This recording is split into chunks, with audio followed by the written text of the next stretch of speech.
That reflects a new sense of urgency around all of this. Students around the globe are walking out of school on climate strike. We are in Genova, Italy, protesting against climate change because politicians today are not willing to do enough about it.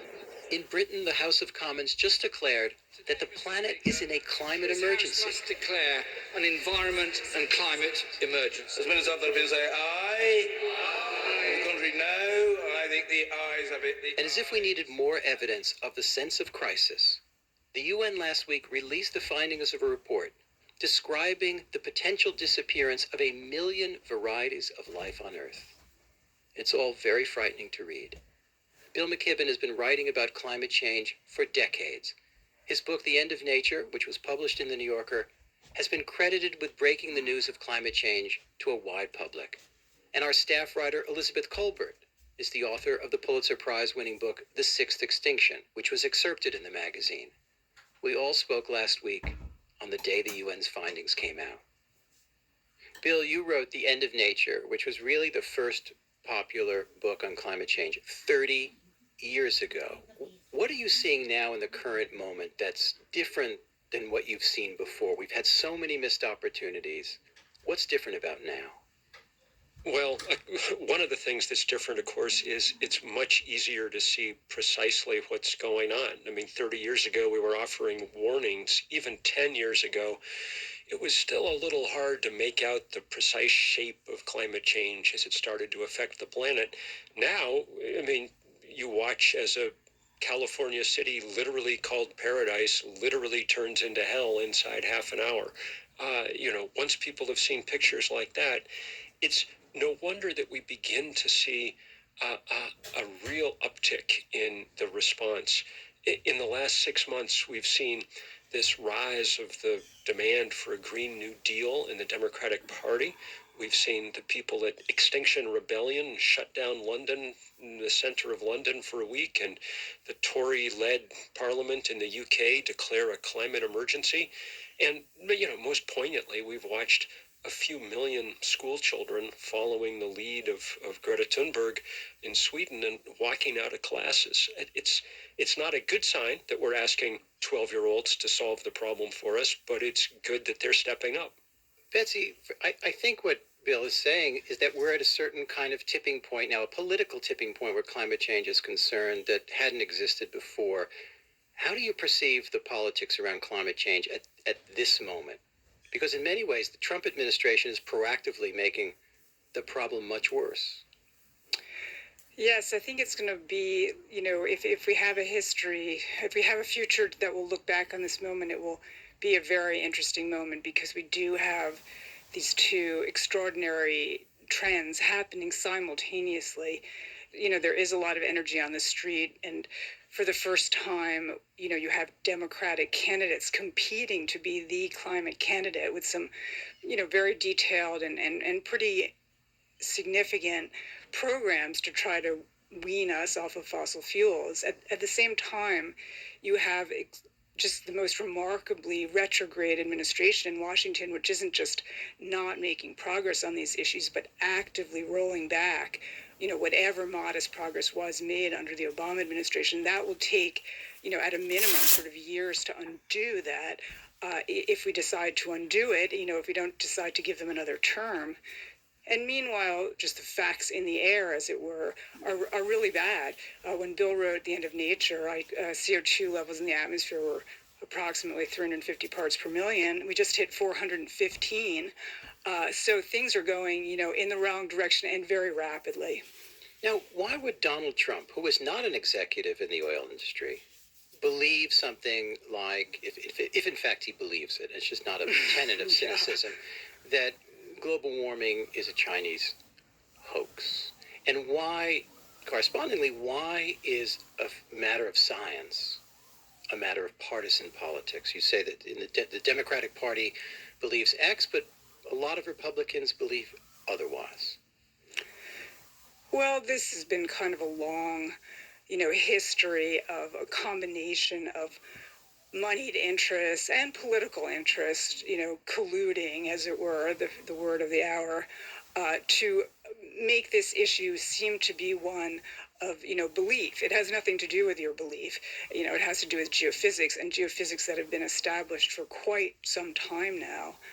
And so how we got into the situation, they've taken people out of this, denier complex and put them into top offices in the federal government, and those guys know exactly what they want to undo, and they are pretty systematically going about doing it. And now I think that one of the lessons of the last couple of years, unfortunately, is the capacity for human delusion and self-delusion is limitless. So, it's possible that you could administer truth serum to these guys and they would still be saying the same thing because they actually, quote unquote, believe it. I honestly don't know. What's so striking about the movement in large measure is that it's led very often by kids, by teenagers. In mid-March, nearly 1.5 million kids worldwide went on a climate strike and refused to go to school. Why is this generational shift happening, and what effect is it having? So young people have been at the forefront of this for quite a while. When we started 350.org, it was myself and 7 undergraduates here at Middlebury. And I think the reason that young people are so involved is because, well, you and I are going to be dead before climate change hits its absolute worst pitch.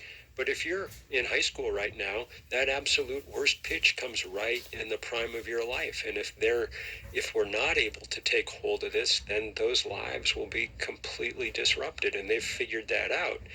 That said, keep your eyes peeled, but I think soon there'll be calls for adult strikes, as it were, to follow and back up the kids beginning in the autumn. And I was just looking at the newspapers today.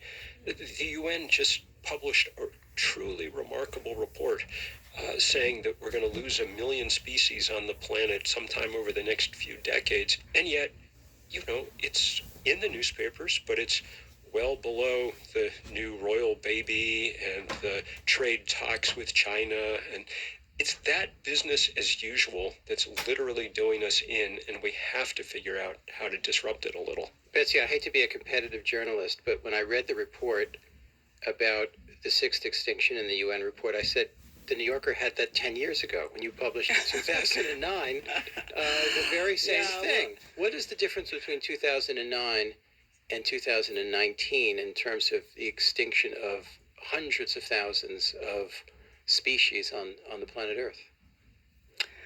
Well, I think that, it's one of those cases where, as I'm sure Bill would say, you don't sort of like to see the news bearing out what you said. But in this case, it really is. The only difference is, more documented destruction, really, and a lot more studies piled on the ones, that were available to us 5-10 years ago. But, the general trend line of biodiversity loss, it's all just playing out, sort of according to plan, unfortunately.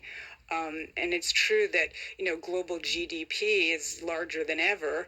And at the same time, species loss and destruction of the natural environment, natural world is also greater than ever. And those two things are very intimately linked. And if you only pay attention, to the GDP part, you might say, oh, everything's fine. But I think what the point that this report is really trying to make is those lines are going to cross. People are still dependent on the natural world. All the oxygen we breathe, all the food we eat, all the water, these are biological and geochemical systems that we're still dependent on, for better or worse, and we are mucking with them in the most profound ways. I think that is the message, the take-home message of that report. Bill, I was really interested to read that you think that the great climate change document of our time is by Pope Francis. Well, I think that the encyclical that he wrote 3.5 years ago now, Laudato Si, is amazing, mostly because though it takes off from climate change, it's actually a fairly thorough and remarkable critique of modernity.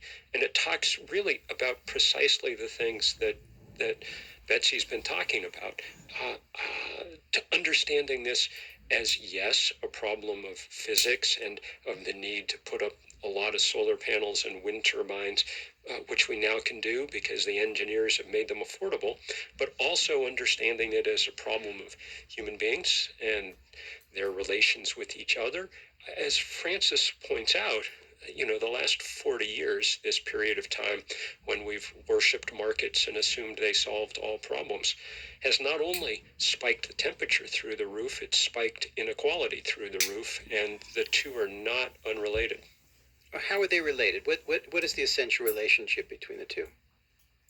One of the things I spent some time doing in this new book is kind of teasing out the history that begins with Ayn Rand and kind of reaches a first zenith in the Reagan administration, and the idea that government is the problem, that if you leave corporations alone, they'll get done what needs doing. This reigning ideology came just at the wrong moment. It came at precisely the moment when we actually needed governments to be doing something very strong to deal with climate change. And that combination of ideology and interest has been enough to suppress our reactions in the crucial 30 years. I mean, David, we're basically out of presidential cycles in order to deal with this problem. How do you mean? What's the math? Well, the UN, the Intergovernmental Panel on Climate Change, issued their most recent report, and it was by far their most pointed to date. It said if really fundamentally transformative work was not well underway by 2030, then we were not going to catch up with the math of climate change. Physics was going to just be too far ahead in this race. And you know enough about political life in this country or any other to know that a decade is a short period of time. If we want to have anything substantial happening in a decade, then we have got to be doing it right away. For nearly 20 years that I've been working together with Betsy, the running joke between us is about Betsy's pessimism, which is well-founded, but we managed to joke about it anyway. And Bill, early on in Falter, your new book you write, there is one sense in which I am less grim than in my younger days. This book ends with the conviction that resistance to these dangers is at least possible. And I sense in both of you, each in your own way, and it might be different, but each in your own way, some sense of hope is informing your work now in 2019 the way it might not have 5 years ago. Am I right, Betsy? He said, Wow. he I said, hope I haven't given you that impression, Dave. he said, hopefully.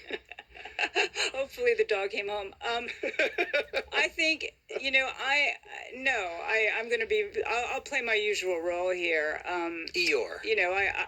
I think that I do see glimmers of hope on a political front, but it's sort of like mountains after mountains after mountains, and I think, as I say, the facts on the ground, climate change, the thing that distinguishes it from a lot of other environmental problems is it's cumulative.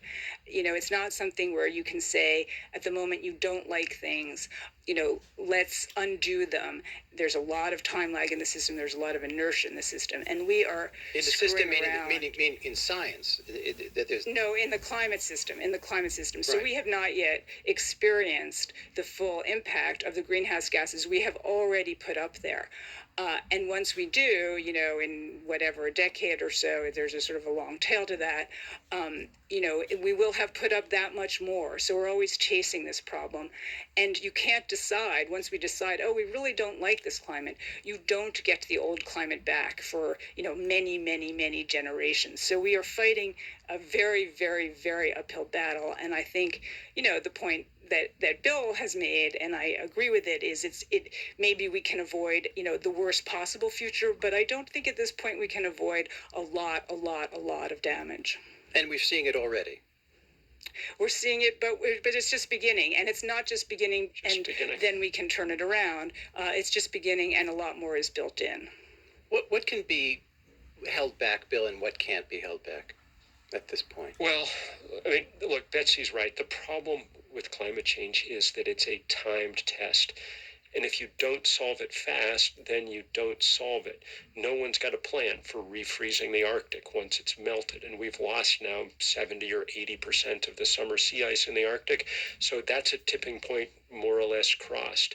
The oceans are 30% more acidic than they used to. So we're not playing for stopping climate change. We're playing maybe for being able to slow it down to the point where it doesn't make civilizations impossible. Here's the hopeful case if you want it. 50 years ago, next spring, we had the first Earth Day in 1970. 20 million people, 1 in 10 of the then American population, went into the street. And that anger transformed the flavor of this issue in America. Over the next 4 years, Richard Nixon, who had not an environmental bone in his body, signed every piece of legislation on which we still depend. The Clean Air Act, the Clean Water Act, the Endangered Species Act that Betsy described is now under siege. Those all came because of that outpouring of public energy that shifted the zeitgeist. We better do it again, and in spades. Elizabeth Kolbert, Bill McKibben, authors of really the essential works on climate change these last 30 years. Thank you so much. Thank you, David. Thank you, David. Elizabeth Kolbert won the Pulitzer Prize for her book, The Sixth Extinction. Bill McKibben's new book is called Falter. Has the human game begun to play itself out? This is the New Yorker Radio Hour. More to come.